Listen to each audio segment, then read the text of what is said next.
I once sat in a coffee shop, watching a little boy around 7 or 8 years old sitting quietly beside his mother. While she was typing furiously on her laptop, he sat still, eyes glued to a tablet, headphones covering his tiny ears. His backpack looked heavier than his body, and the dark shadows beneath his eyes said more than any word could. That boy reminded me of something we often ignore: how exhausted our children are. In today's world, children are busier than ever. They wake up early, spend hours in school, go straight to extra classes, then come home to homework, test prep, and often, screen time until bed. Many parents call this giving our kids a head start. But if we're honest, it looks a lot like giving them burnout before they're even old enough to vote. We talk so much about preparing children for success, but we rarely talk about preparing them for peace. We want them to be competitive, smart, and accomplished, but do we teach them how to be calm, how to be kind to themselves, how to breathe through stress? The truth is, we are raising children in a high-speed, high-pressure world. And many of them are quietly collapsing under the weight. If a child is constantly asked to achieve, to win, to be the best, what happens when they fail? What happens to their sense of self-worth if it's built only on performance? Mental health reports around the world are alarming. More and more children and teenagers are suffering from anxiety, insomnia, depression, sometimes even in silence, too afraid to say, "I'm not okay," because they think that would mean they're weak or disappointing. But children are not meant to be machines. They're meant to be children. They need moments of boredom, of silence, of silly laughter. They need space to make mistakes without fear. They need to be hugged without having to earn it. And above all, they need to know deeply, without a doubt, that they are loved for who they are, not what they achieve. And that begins with us, the parents, the caregivers, the teachers, the adults who shape their world. We need to ask ourselves some hard but honest questions. Am I more proud of my child when they win, or when they show kindness? Do I praise their effort, or only the results? Am I giving them room to rest, to breathe, to just be? This is not about lowering expectations. It's about changing priorities. Let us raise children who know how to chase dreams, yes, but also children who know how to return to themselves when the world gets too loud. Let us raise children who are not just brilliant but also peaceful.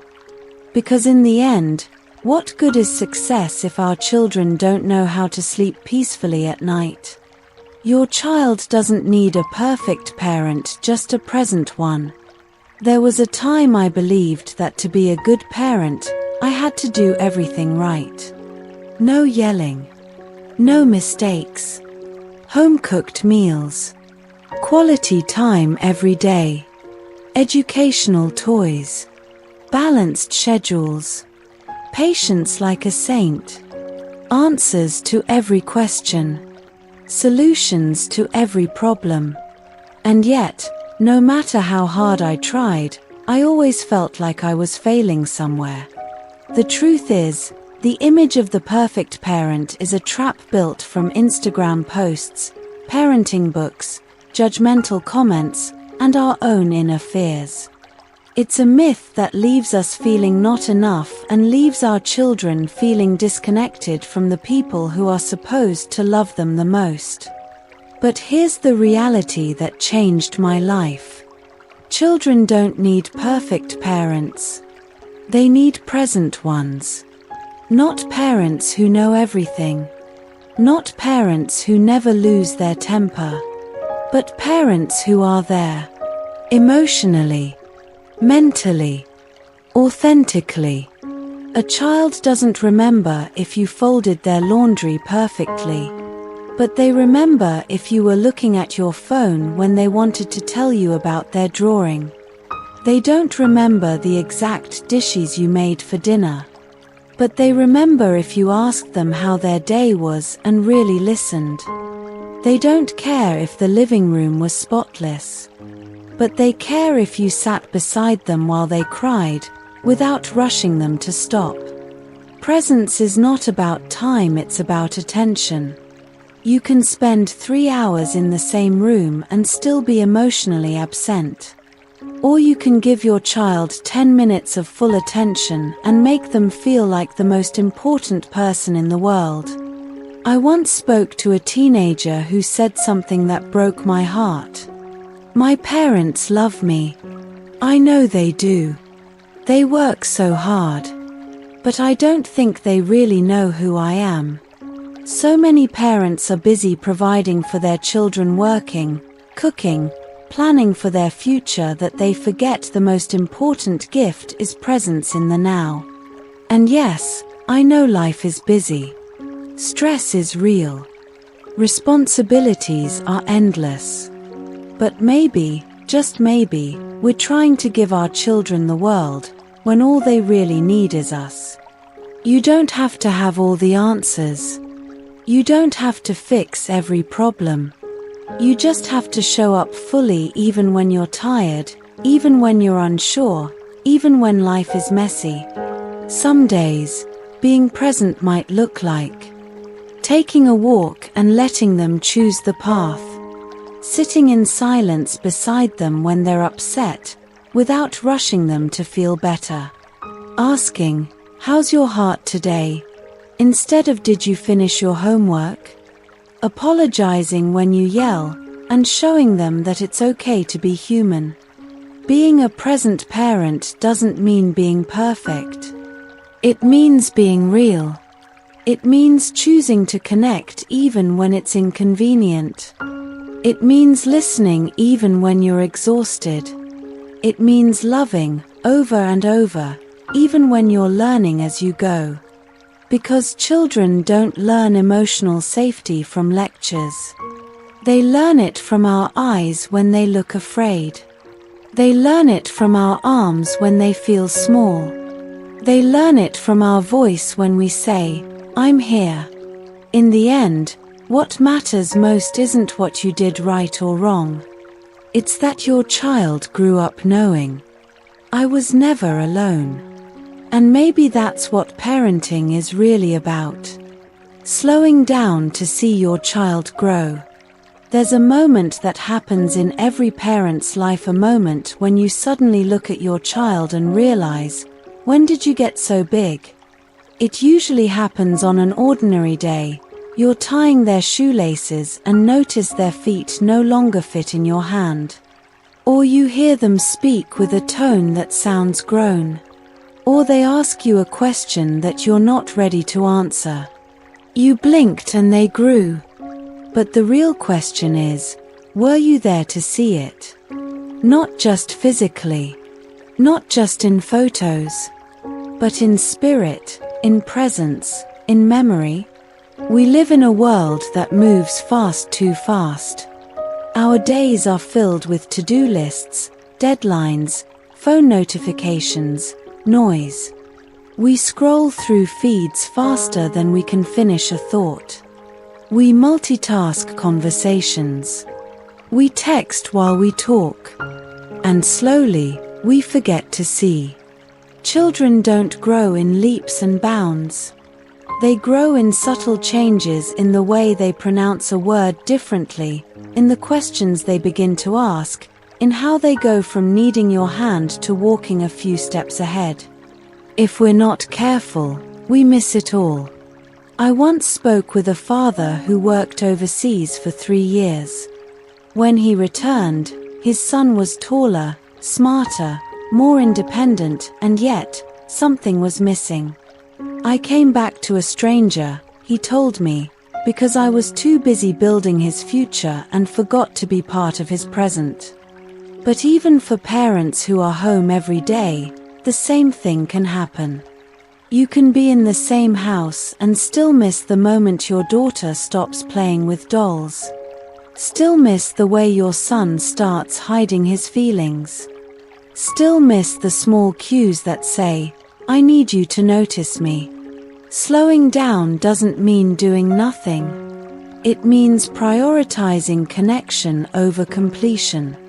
It means pausing the rush so you can witness the miracle of their becoming. So how do we slow down?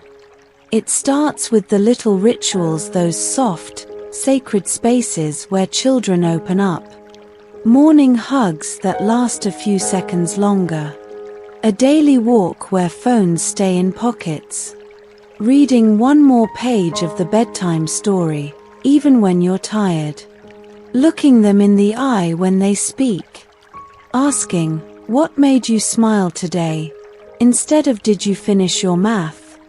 When we slow down, we don't just see our children, we let them feel seen. And when a child feels seen, they bloom. They talk more. They ask deeper questions. They begin to understand that their inner world matters. That they don't need to shout to be heard. That their small stories are important. Slowing down also means slowing our reactions. When a child spills milk, cries over something silly, or throws a tantrum, our fast world tells us to fix it quickly, move on, stop crying. But what if we just paused and said, "It's okay. I see you. Take your time." That pause can be the bridge between frustration and understanding. Because here's the truth. Children don't remember everything you say, but they remember how you made them feel when they were vulnerable. One day, they will grow up, and you will ask yourself, "Did I really see them? Or was I too busy?" Slow down. Watch them laugh at the same joke for the 10th time. Watch how they hum when they draw. Watch how they sneak cookies and pretend they didn't. Watch how they look for you in a crowded room just to know you're near. Because this is the part of parenting that matters. Not how much you did, but how deeply you noticed. In the end, the gift of your attention is the greatest proof of your love. And when you slow down enough to see your child really see them, you're also teaching them to slow down and see themselves. That's how peace begins, not in noise, not in success, not in speed, but in presence. Unconditional love is not a reward, it's a foundation. A child spills juice on the floor. A parent sighs and says, "How many times do I have to tell you to be careful?" The child's eyes drop. They whisper, "Sorry," and begin cleaning it up.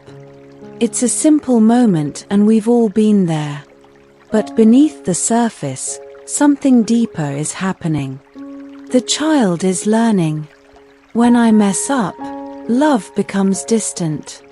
When I disappoint, I'm less worthy of kindness.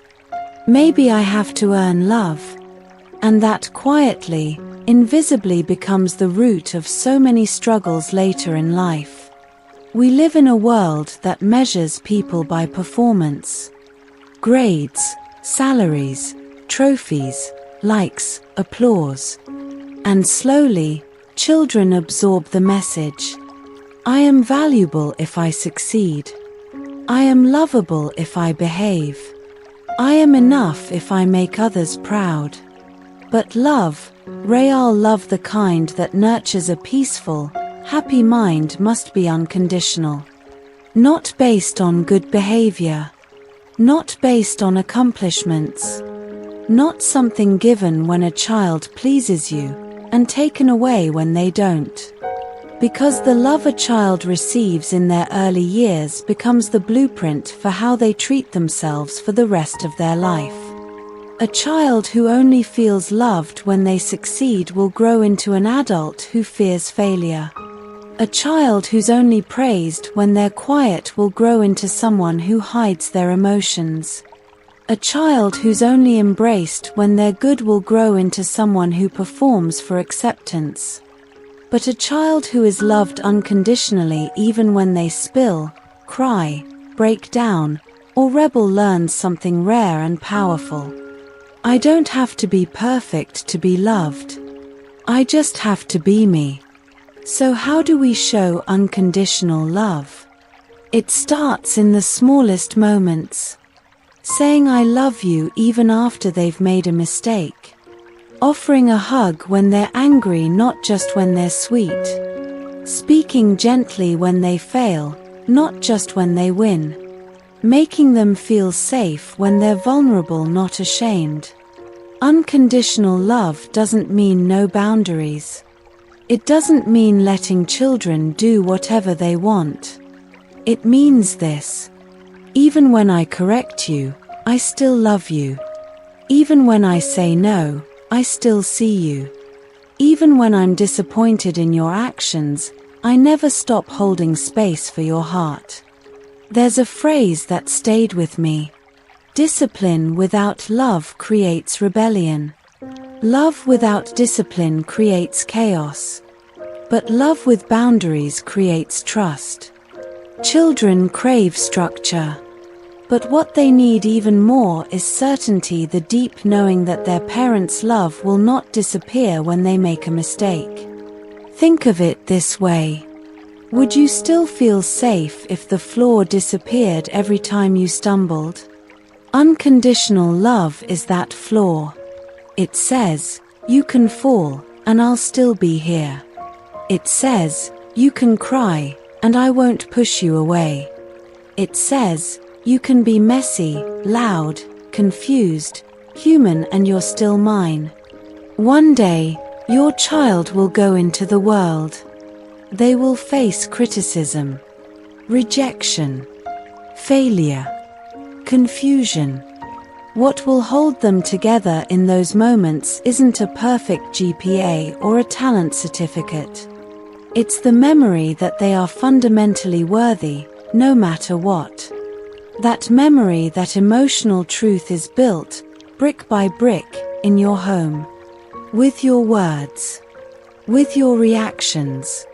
With your eyes when they say, I messed up, and you reply, I still love you.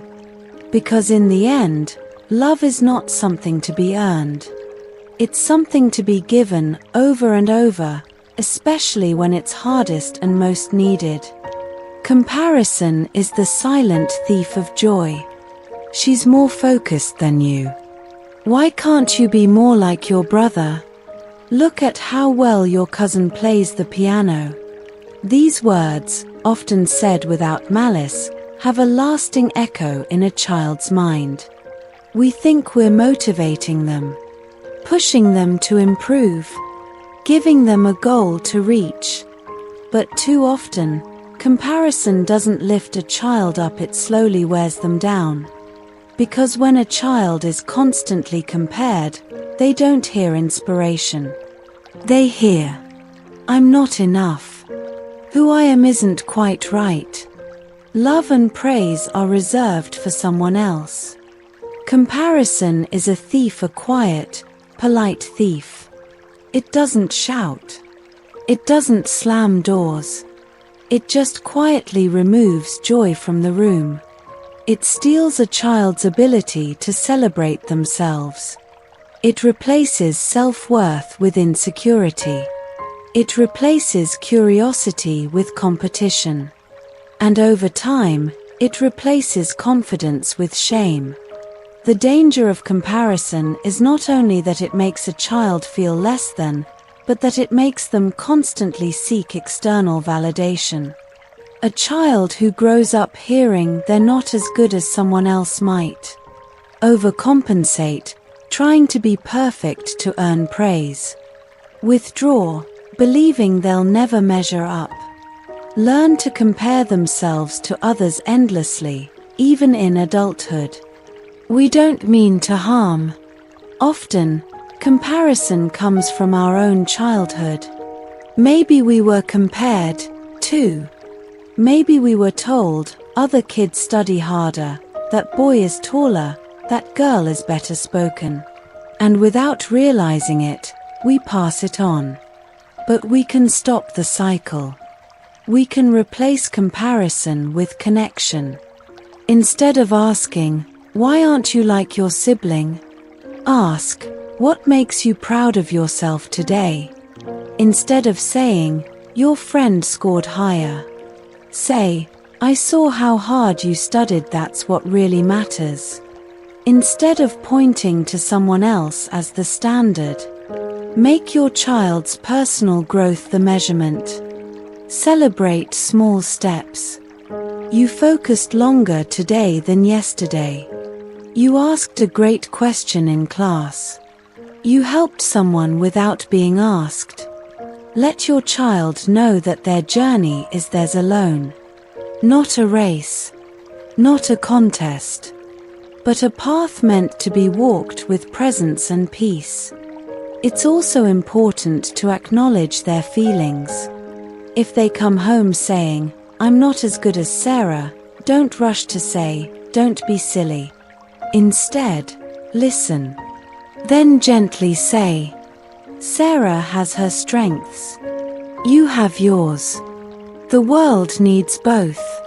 Let them know that worth isn't found in being better than.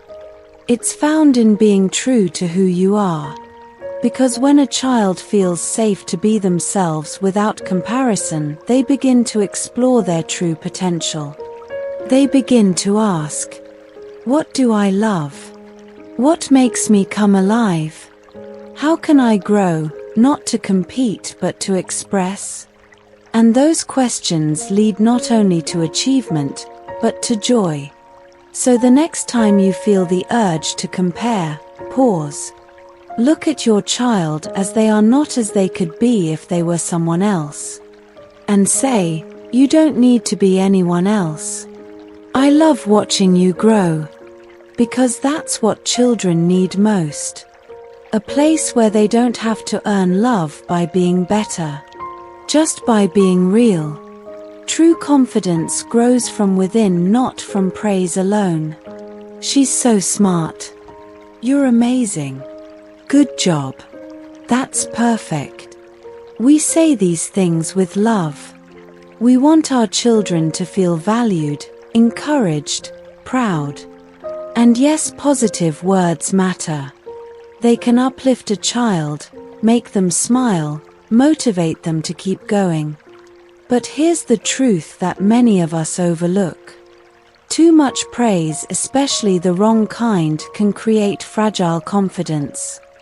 Because when children hear only, you're great, you're the best, you're perfect, they begin to associate their worth with results. Their confidence becomes tied to achievement, not identity. And they start to wonder, what if I fail next time? What if I'm not perfect again? Will they still think I'm great? That fear quietly grows. And instead of developing healthy self-esteem, the child learns to chase validation. True confidence doesn't come from being told you're amazing. It comes from knowing you can try, fail, grow, and still be whole. So how do we help our children build confidence that lasts, confidence that survives failure, comparison, and criticism? 1.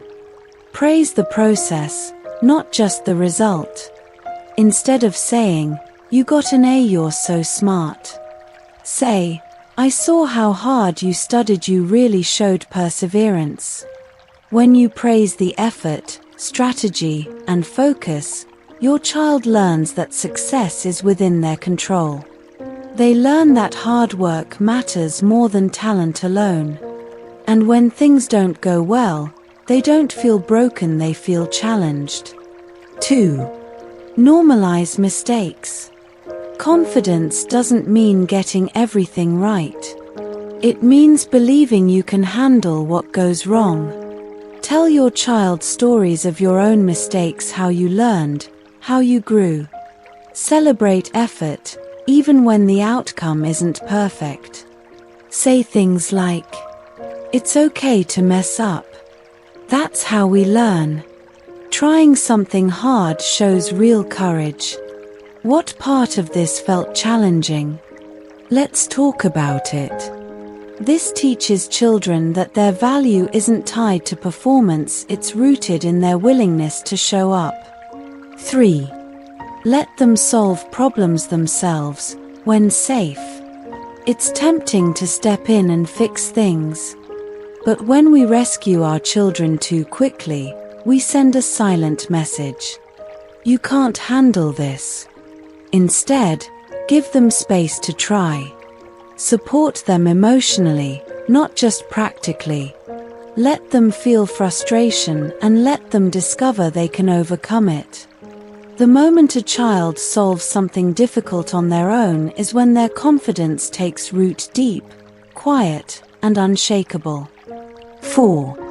Avoid labels, even the positive ones.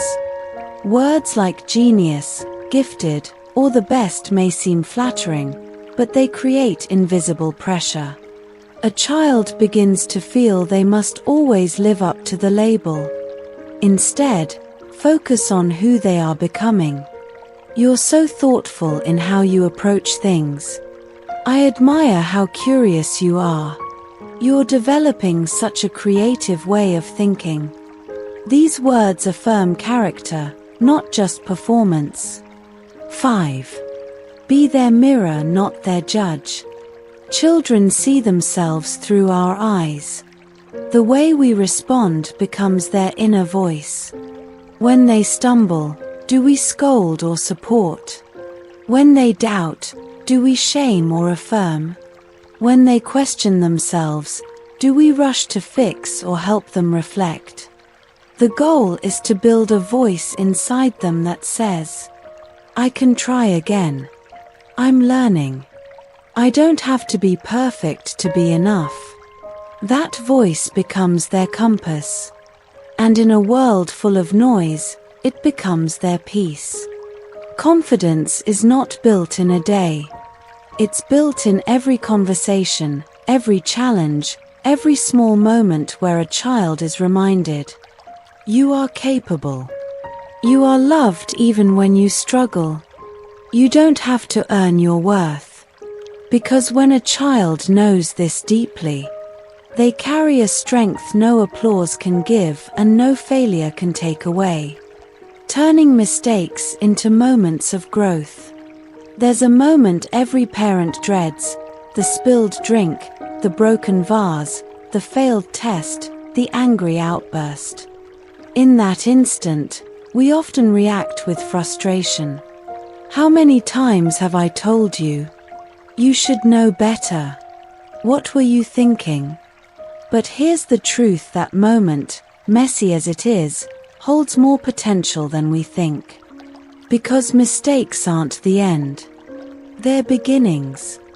They're doorways into growth, into self-awareness, into emotional strength if we know how to walk through them with our children, not ahead of them. Children are not afraid of mistakes until we teach them to be. Think of a toddler learning to walk. They fall dozens of times. They bump into furniture. They wobble, collapse, try again. And we don't yell. We cheer. We say, "Good try." We hold out our arms. We laugh with them, not at them. But as children grow, our responses change. We start associating mistakes with failure. And instead of cheering, we start correcting, punishing, withdrawing. Over time, children begin to feel ashamed of being wrong, and with that shame comes fear. Fear of trying. Fear of disappointing. Fear of not being good enough. But what if we went back to how we supported their first steps? What if every mistake was seen not as a failure, but as a lesson? 1. Respond with curiosity, not anger. When your child makes a mistake, take a breath before reacting. instead of, "How could you do that?" Try, "What do you think happened here? What were you feeling when this happened? What can we learn from this?" This shifts the conversation from blame to understanding. And it teaches your child that mistakes are not something to hide, they're something to explore. 2. Model mistake-making yourself. If you forget something, say it out loud. "Oops, I made a mistake. I'll fix it." If you lose your temper, be honest. "I shouldn't have shouted. I'm sorry, I'm working on staying calmer." Children learn more from what we do than what we say. When they see you handle your own mistakes with grace, they learn to do the same. 3. Create a safe space for failure. Ask your child at the end of the week, "What's something you tried that didn't go well?" Then celebrate the trying. Hang up a mistake wall where family members can write things they learned from messing up. Laugh together about mishaps. Make failure normal. Make it human. Because when failure is safe, growth becomes natural. 4. Don't rush to fix everything. When a child spills something, let them clean it up. When they forget homework, let them face the consequence, with support. When they struggle with a puzzle, resist the urge to do it for them. These moments build resilience, the quiet inner voice that says, "I can make a mess and clean it up. I can make a mistake and learn from it. I am not broken because I got it wrong." 5. Teach them how to make amends. A powerful lesson: when we hurt someone, we can take responsibility, apologize, and repair. Instead of forcing, say sorry. Guide them through. What do you think the other person felt? What can you do to make it right? This turns regret into action and action into growth. When children are taught that mistakes are part of learning, they become more courageous. They raise their hands more. They try new things. They bounce back quicker.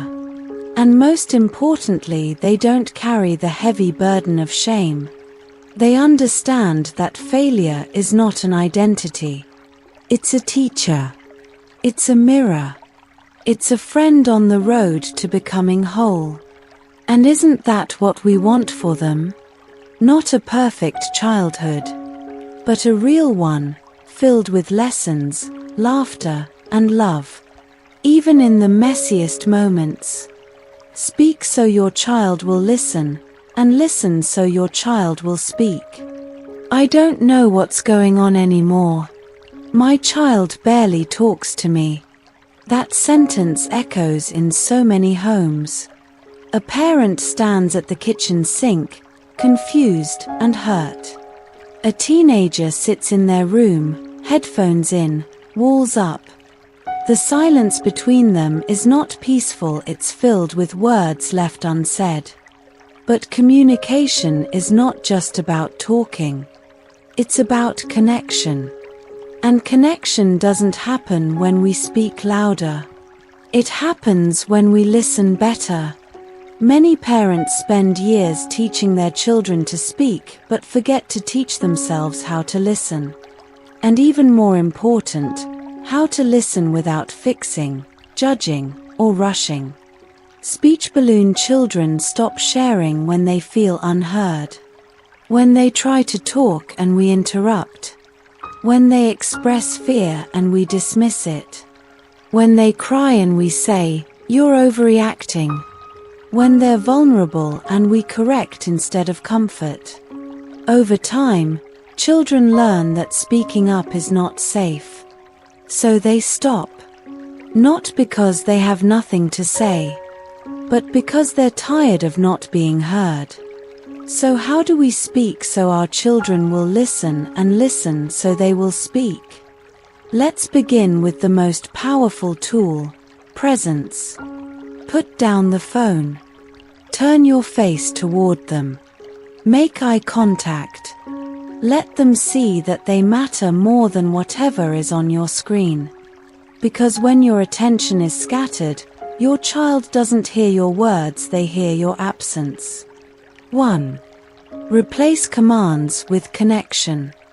Instead of, "Clean your room now," try, "Hey, I noticed your room's a bit messy. Can we talk about how to make it feel more peaceful together?" Instead of, "Stop crying, there's nothing to be upset about," try, "I see this is really upsetting for you. Do you want to tell me more?" Children listen better when they feel respected. When the tone is not controlling, but inviting. 2. Validate first, guide second. Before giving advice or correction, acknowledge the feeling. "That must have been hard. I understand why that upset you. It makes sense that you feel this way." Validation doesn't mean agreeing with everything. It means saying, "I see you. I hear you. You're allowed to feel." This creates trust, the bridge to all meaningful conversations. 3. Ask open-ended questions. Not, "Did you have a good day?" which usually gets a one-word answer. Try, "What made you smile today? What surprised you today? What was the hardest part of school today?" These questions go beyond surface level. They show genuine interest. And they open the door for deeper sharing. 4. Let silence breathe. Don't rush to fill every pause. Sometimes children need time to find their words. If you wait patiently, without pressure, they will speak. And when they do, don't interrupt. Let them finish. Even if they're fumbling, even if it takes time, let their words land safely in your presence. 5. Listen with your face, not just your ears. Children are experts in reading your energy. They know when you're distracted. They feel when you're impatient. They sense when your millimeter isn't real. So show them with your body that you're truly there. Lean in. Nod. Reflect back what they said. "So you felt nervous when that happened?" This makes them feel respected and more likely to return with their thoughts again and again. Remember, you are not just raising a child. You are shaping a relationship. One that lasts beyond childhood. One that carries into adulthood. One that says, "This is a safe place for your thoughts. This is a safe place for your truth." You never have to be perfect to be heard. Because when a child feels deeply heard, they become deeply connected. And that connection becomes the anchor in their mind. The quiet reminder that they are never truly alone. You don't have to be the best, you just have to be you. We live in a world obsessed with ranking. Top of the class. Top scorer. Best in the group. Number 1. From the moment children enter school, they're placed on a scale. Report cards. Leaderboards. Gold stars. Medals. At first, it feels exciting, a challenge.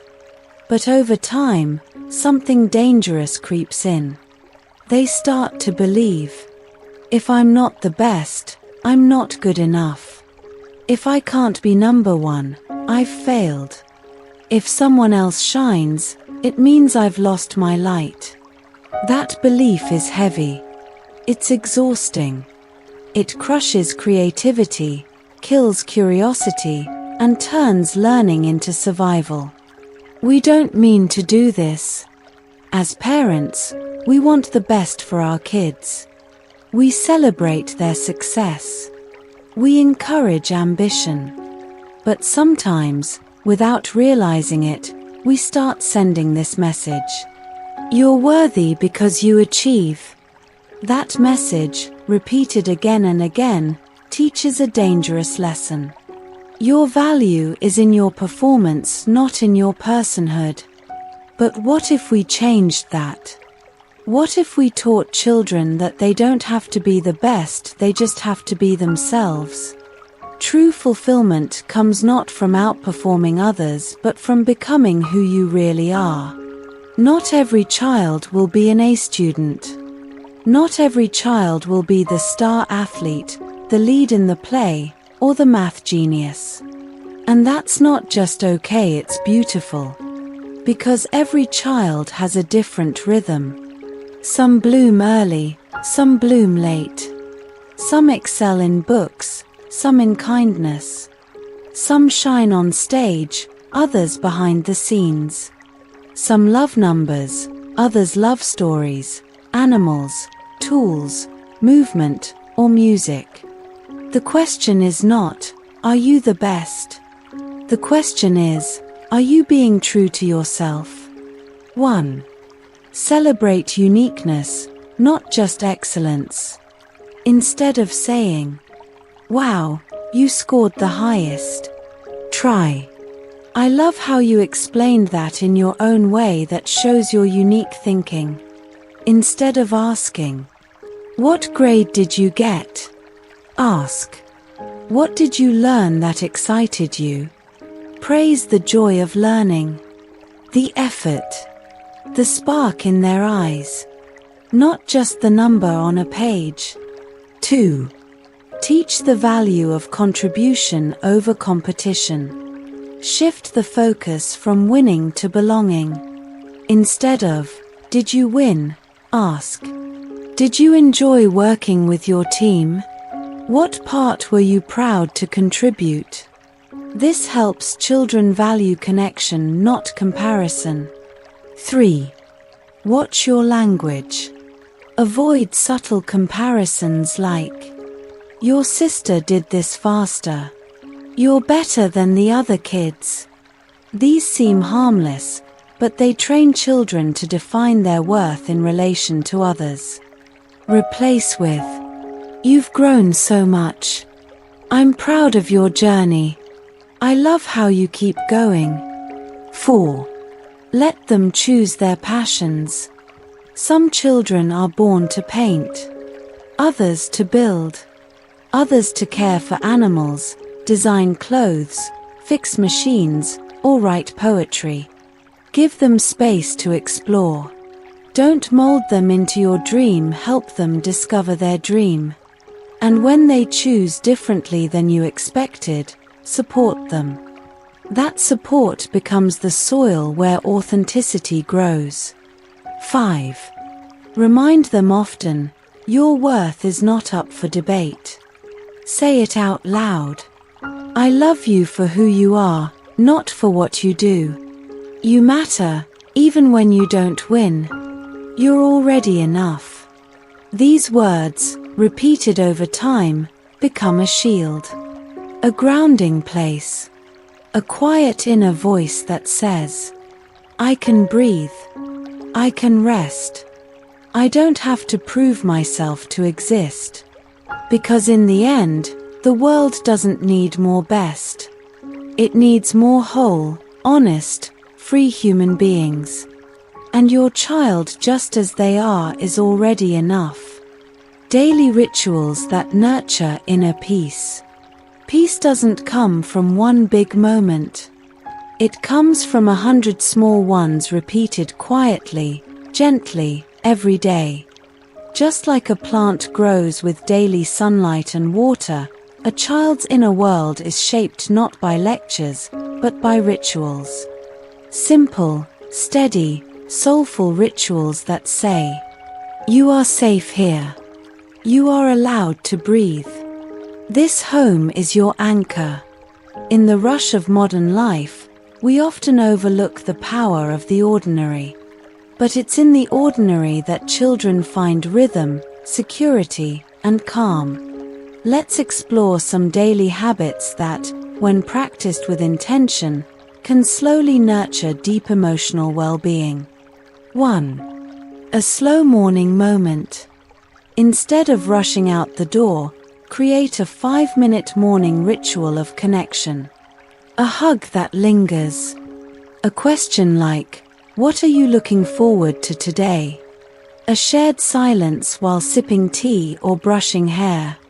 This brief pause says, "You matter," before the day begins. It sets the emotional tone not just for the child, but for you, too. 2. Story time before bed. Reading aloud to a child, even older ones, is more than an academic act. It's a bonding space. It slows the nervous system. It signals, "Now we rest." Choose books that nourish, calm, and open their imagination. Let your voice be the bridge between the outer world and their inner peace. 3. The one good thing ritual. Every evening, ask, "What was one good thing about your day?" This simple question teaches gratitude, reflection, and presence. Over time, it trains the brain to notice goodness even on difficult days. Bonus: share your own one good thing too. Modeling matters. 4. Nature time, even in the smallest way. Children need green, sky, wind, soil. If possible, take a daily walk. Let them touch leaves, jump in puddles, stare at the clouds. No nature nearby? Open a window. Grow a plant together. Let sunlight in. Talk about the moon. Nature grounds. It calms. It reminds them they're part of something larger and slower than the internet. 5. Music that calms, not just entertains. Create a playlist of soft, instrumental, or healing music. Play it during homework, bath time, or winding down. Sound shapes energy. So let the sounds in your home be peaceful, not just busy. And occasionally sing with your child. Even off-key. Even silly. Singing softens walls. 6. Journaling or drawing time. For older kids, a worry journal or dream sketchbook can be life-changing. Give them 10 minutes to write or draw before bed. No rules, no judgment. You don't even have to read it. It's theirs. This habit teaches self-reflection, emotional release, and self-trust. 7. Evening grounding words. Before lights out, whisper or speak these words. You are safe. You did your best today. Tomorrow is a new beginning. It might sound small, but over time, those words become a voice inside their head. A voice that says, "Even when the world is noisy, I carry peace within me." Remember, rituals are not routines. Routines are tasks. Rituals are experiences infused with love, presence, and intention.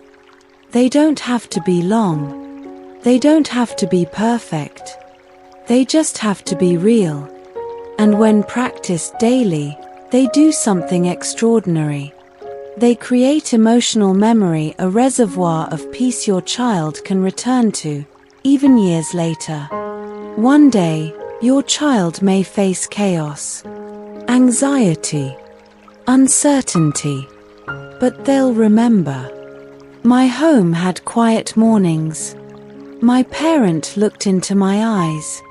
I was hugged, listened to, sung to. Peace is possible because I've felt it before. Gentle discipline guiding without shaming. Discipline. For many, the word brings up images of stern voices, timeouts, grounding, or even punishment. But what if we redefined it? What if discipline was not about controlling a child's behavior, but about guiding their heart? Not about fear of consequences, but about understanding cause and effect, responsibility, and emotional intelligence. Children don't need to be broken down. They need to be built up with boundaries that are kind, clear, and consistent. What is gentle discipline? Gentle discipline is not permissiveness. It's not letting children get away with everything. It's about correcting with connection, setting limits with love, and teaching behavior through relationship, not fear. Why shame doesn't work? When a child misbehaves and is met with, "What's wrong with you? You're so naughty. I'm ashamed of you." They don't learn how to do better. They learn that they are bad. Shame creates silence. It makes children hide their mistakes. It disconnects them from the very people they need the most. In the long run, shame does not prevent poor behavior, it encourages secrecy, anxiety, and self-rejection. So what works better? Let's explore the principles of gentle discipline. 1. Regulate before you respond. When a child is yelling, throwing, or acting out, they are not in a state to learn. If we yell back, we only escalate the chaos. First, breathe. Ground yourself. Then help the child regulate. "I see you're really upset. Let's breathe together. You're safe. I'm here." Connection calms. And a calm brain is a learning brain. 2. Focus on teaching, not punishing. Punishment says, "You did wrong, now suffer." Teaching says, "You did wrong, now let's understand and do better." Instead of, "Go to your room. Try. Let's take a break, then talk about what happened." Ask questions like, "What were you feeling when that happened? What else could you do next time? How can we make things right?" This helps the child take ownership without feeling humiliated. 3. Use natural consequences. Instead of imposed punishments, allow natural outcomes to teach the lesson. If they refuse to wear a jacket, let them feel cold, safely. If they throw a toy, let it be unavailable for a while. These experiences teach cause and effect, not fear, but understanding. 4. Separate the behavior from the person. Say, "I love you. I didn't like the choice you made. You are good." That behavior needs to change. This reinforces the child's self-worth while still guiding their actions. Children need to know, "I can make mistakes and still be loved. I can mess up and still be accepted." That's what builds resilience and moral courage. 5.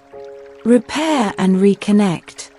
After a difficult moment, always come back. Offer a hug, a soft word, an invitation to talk. Say, "That was hard. I'm sorry I yelled. I love you. We all make mistakes. Let's grow from this together."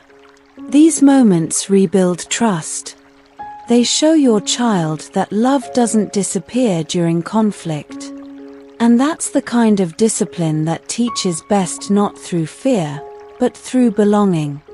Gentle discipline is long-term parenting. It may not give instant obedience, but it plants seeds of empathy, self-control, and emotional awareness. It teaches children how to think, not just what to do. And it shapes not just their behavior but their whole being. Because at the end of the day, we're not just raising kids to follow rules. We're raising future adults who know how to love, listen, and lead, beginning with themselves. Raising calm in a noisy world.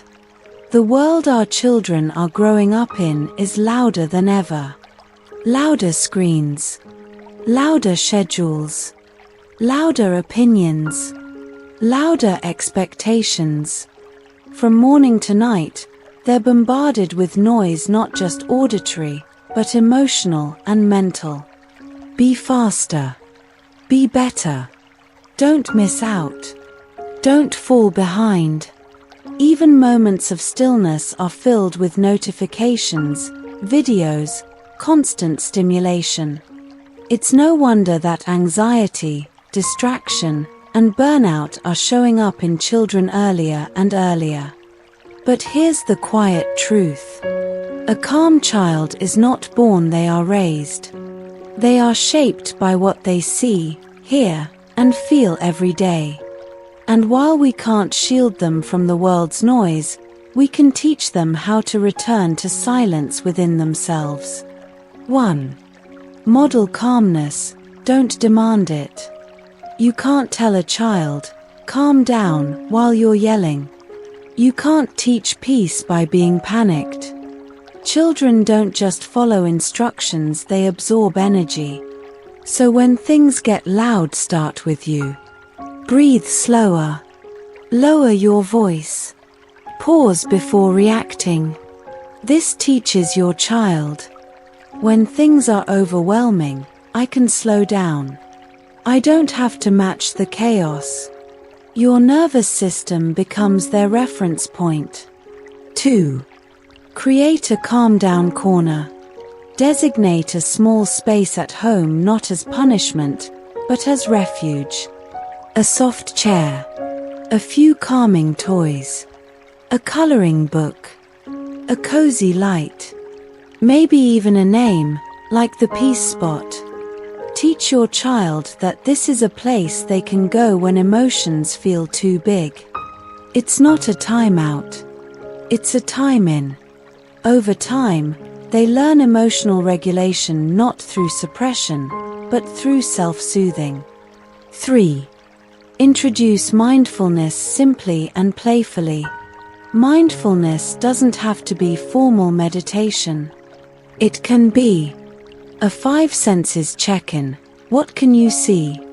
Hear, smell, feel. Blowing bubbles to practice deep breathing. Mindful eating, noticing the taste, texture, and smell. Listening to a bell and raising a hand when they no longer hear it. These simple practices ground children in the present. And the present is where calm lives. 4. Limit overstimulation. A child's brain is not designed for constant input. Too many screens, lights, and fast-paced activities overstimulate the nervous system. Set tech boundaries. Allow for boredom. Create screen-free hours or zones. Let quiet be normal, not uncomfortable. Boredom isn't a problem to fix. It's space for imagination and nervous system reset. 5. Talk about emotions openly. When children feel overwhelmed but don't understand why, it adds to the anxiety. Help them name their feelings. Is it anger or frustration? Does your body feel tight? Where?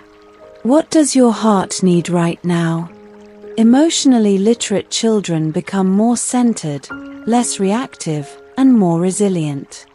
6. Slow the family pace where you can. You don't have to quit everything. Just choose what really matters. Protect downtime like you protect schoolwork. Have unscheduled afternoons. Say no to one more activity, one more commitment. Let your child's calendar reflect their humanity, not just their productivity. Raising calm children in a noisy world isn't about silence, it's about center. It's about teaching them where to return when the world gets too loud.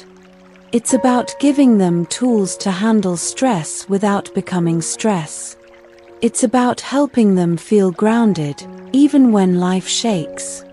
Because one day, your child will face pressure, confusion, heartbreak. And if you've planted the seeds of calm early, they'll know what to do. Pause. Breathe. Listen inside. And choose peace because they've practiced it 1,000 quiet times before. Letting go of the dream child, embracing the real one. Every parent has a picture in their mind. A vision of who their child might be. Smart. Kind. Well-behaved. Curious. Maybe musical. Maybe sporty. Maybe just easy.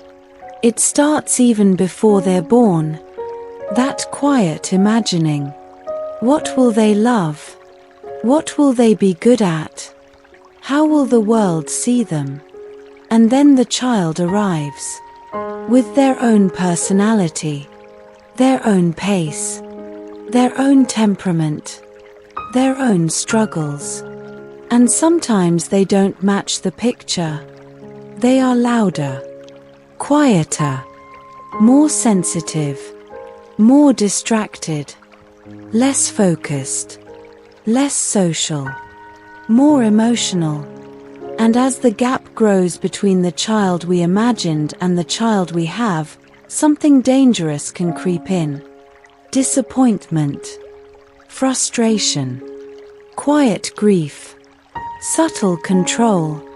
Not because we don't love them, but because we're still holding on to the version of them that only existed in our mind. Expectations can blind us to who our children really are. When we expect a calm child but have a high-energy one, we label them difficult.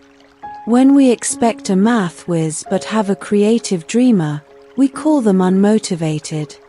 When we expect social charm but have a quiet soul, we say, "Why are you so shy?" But here's the truth. The child is not the problem, the expectation is. And until we let go of who we thought they'd be, we cannot fully love who they are. What does embracing the real child look like? It looks like listening more than correcting, asking who they are, instead of telling them who to be. Celebrating effort even when it doesn't look like success. Letting them explore paths that weren't in our plan. It looks like replacing "you should be" with "tell me who you are." 1. Watch for silent comparisons. Sometimes, we don't say it but children feel it. The disappointed look. The tone of not enough. The praise you give to their sibling or someone else. Remember, a child would rather be rejected for who they are than loved only for pretending to be someone else. Your full acceptance gives them the freedom to grow into themselves, not into your shadow. 2. Grieve the image, not the child. It's okay to admit that letting go is hard. Maybe you dreamed of a child who loved sports but yours prefers books. Maybe you thought they'd be a leader but they follow quietly. Maybe you imagined a confident extrovert and got a gentle introvert instead. Grieve the fantasy. Mourn it, if needed. Then look again, really look and see the treasure you've been missing. 3. Reflect on your own story. Sometimes, the dream child is really about us. We want a high achiever because we struggled with feeling not enough. We want obedience because we were once silenced. We want popularity because we felt invisible. But our children were not born to fix our pain. They were born to live their own truth. And when we heal ourselves, we release them from the burden of our unspoken dreams. The greatest gift we can give our children is freedom from our agenda. Freedom to grow slowly. Freedom to explore without judgment. Freedom to be fully themselves even when it's unfamiliar or inconvenient to us. Because when a child feels fully seen and loved as they are, they flourish. They stop hiding. They start expressing. They trust themselves. They bloom in directions we never expected but were always meant to be.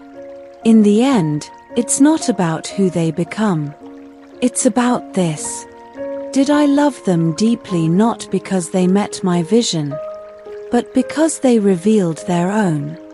The emotionally safe home, a place to be fully human. Home is more than four walls. It's a feeling, a memory, a message.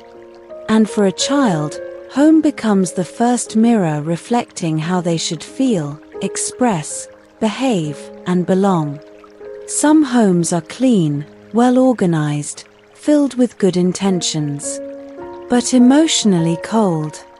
Others may be messy, loud, imperfect, but emotionally safe. An emotionally safe home is not about perfection. It's not about being calm all the time or never arguing. It's about this question. Is this a place where feelings are allowed to exist? Why emotional safety matters. Children who grow up in emotionally unsafe environments often learn to hide their feelings, believe love is conditional, feel anxious when expressing disagreement, struggle with self-worth and trust later in life. In contrast, emotionally safe children know their voice matters, trust their instincts, handle conflict with honesty, feel loved even when they're not at their best, and most importantly, they carry internal peace, because they were allowed to be real. So, how do we build emotional safety at home? 1. All feelings are welcome, not all behaviors. Anger, sadness, fear, excitement, all are valid. Don't punish emotions. Guide their expression. Instead of, stop crying, it's not a big deal. Try, I see you're upset. Do you want to talk or just sit together for a bit? Let your child know. You're allowed to feel anything, and I'll be here through it. 2. Repair after conflict.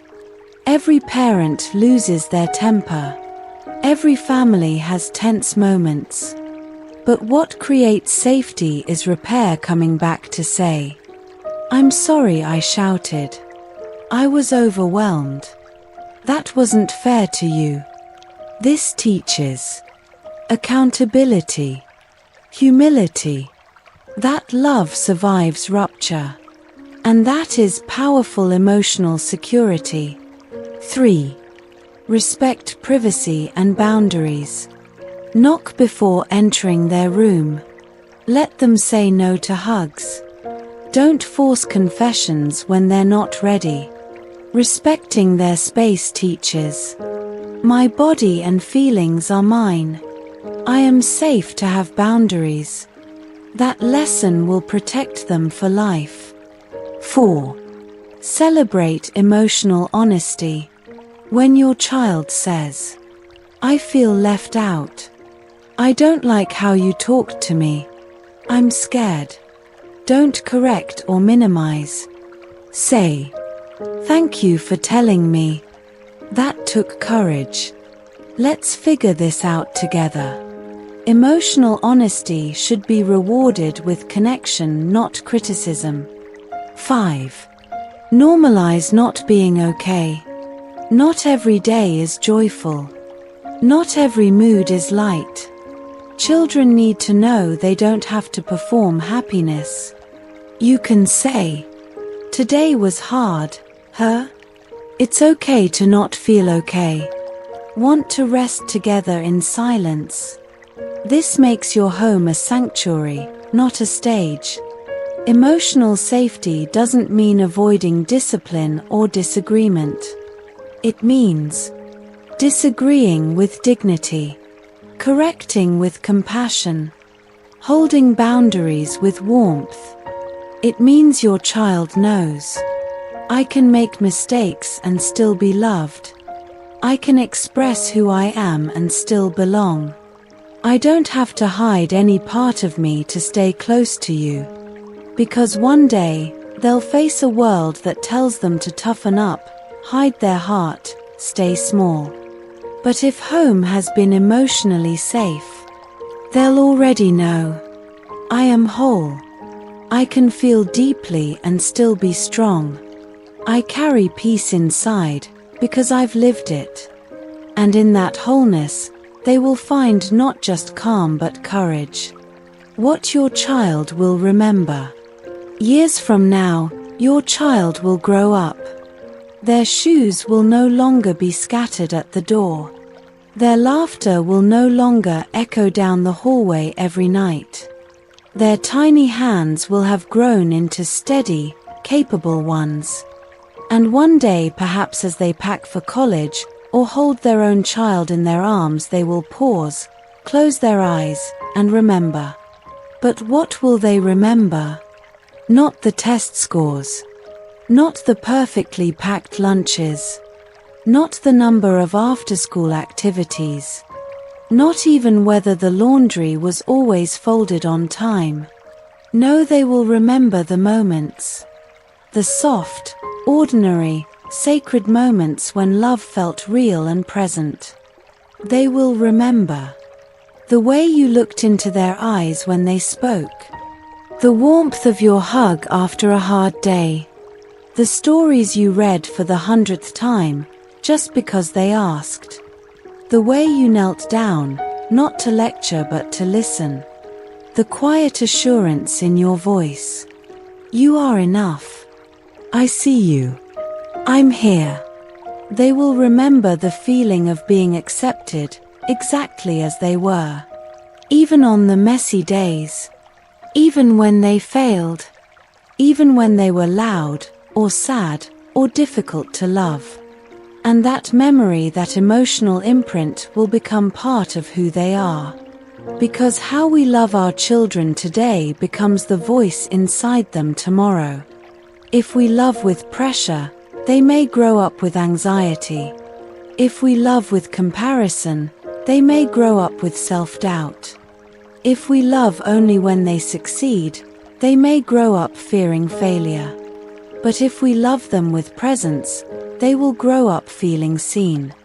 If we love them with gentleness, they will grow up feeling safe. If we love them with patience, they will grow up feeling worthy. And those feelings don't fade. They anchor. They carry. They whisper in future storms. You've been loved.